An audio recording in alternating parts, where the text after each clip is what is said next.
Hi guys, I'm going to continue discussing your purpose of education slides. And just as a reminder, if you have any questions, please feel free to email me or send out a text through Google Voice. So at this point, we're going to revisit the text one more time and look at it in a more in-depth manner. We stopped on slide 4 last time, so let's look at slide 5. Thomas Jefferson, widely considered the most adamant supporter of public education among our country's founders, proposed a two-track school system that would separate the laboring and the learned. He went on to explain how this system would operate by raking a few geniuses from the rubbish, making it nearly impossible for those in the laboring track to access the opportunities, power, and wealth that are often tied to educational attainment. So, what evidence shows that Jefferson's plan for education would make it nearly impossible for those in the laboring track to access the opportunities, power, and wealth that are often tied to educational attainment? Well, this is closely connected to the part where he talked about picking up a few geniuses from the rubbish. In other words, those few geniuses would have to be selected in order to gain access to those sorts of educational opportunities. Whereas those of the laboring class, if you will, those that had to do most of the grunt work, will not be selected to even attempt any sort of educational opportunities and simply will remain in the same social class, if you will, as their laboring peers. So that would address slide 5.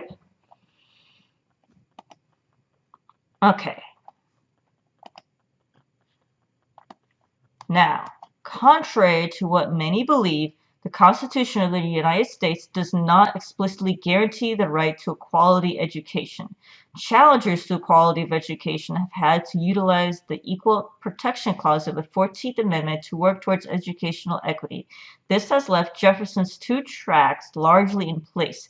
In 2009, a study of urban and suburban school districts showed that the high school graduation rate in urban schools was 60.9% compared to 75.3% in suburban schools. A 2014 report from the Annie E. Casey Foundation found that 75% of low-income students are reading below grade level, and because of how systems stratify society, these results are compounded by race. For example, black men born into wealthy families are predicted to end up poorer than white men born into poor families. So this talks about some aspects of income impacting certain people as well as race.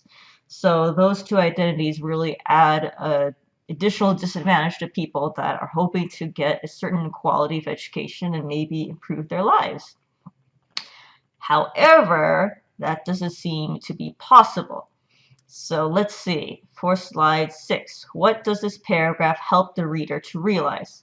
Well, this paragraph is aimed at getting the reader to be more aware of the educational outcomes that are presented to students in suburbs versus those that are in the city, which are drastically different.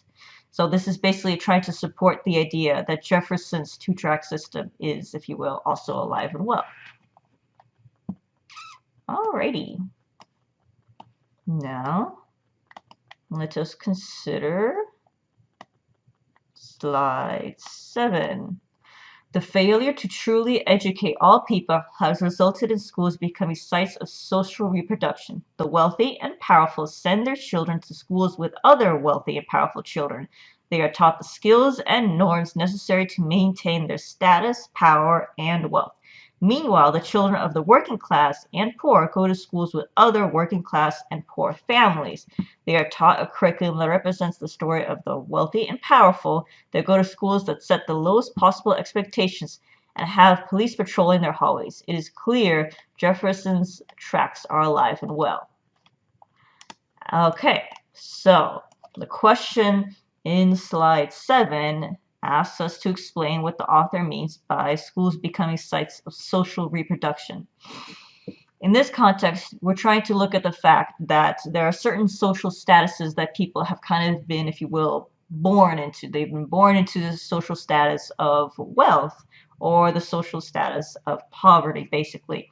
And those linked them to certain resources or lack of resources based on that status which they were born into. Therefore, what the author is trying to explain is that this is also linked to a person's education. If someone was born in a wealthy family, they have more access to educational tools and resources that will help reproduce that kind of social status, meaning will help them also be rich like their parents.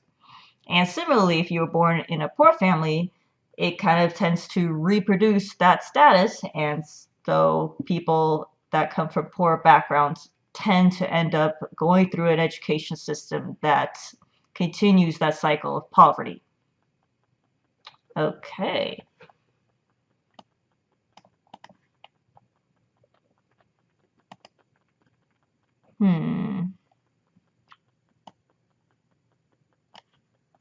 Well, you know what? I think I'm gonna stop here. It's only been 6 minutes, but this is something that I hope is going to be enough for you guys for right now. And just remember that if you have any questions, any concerns, just feel free to drop by an email or a text. Goodbye.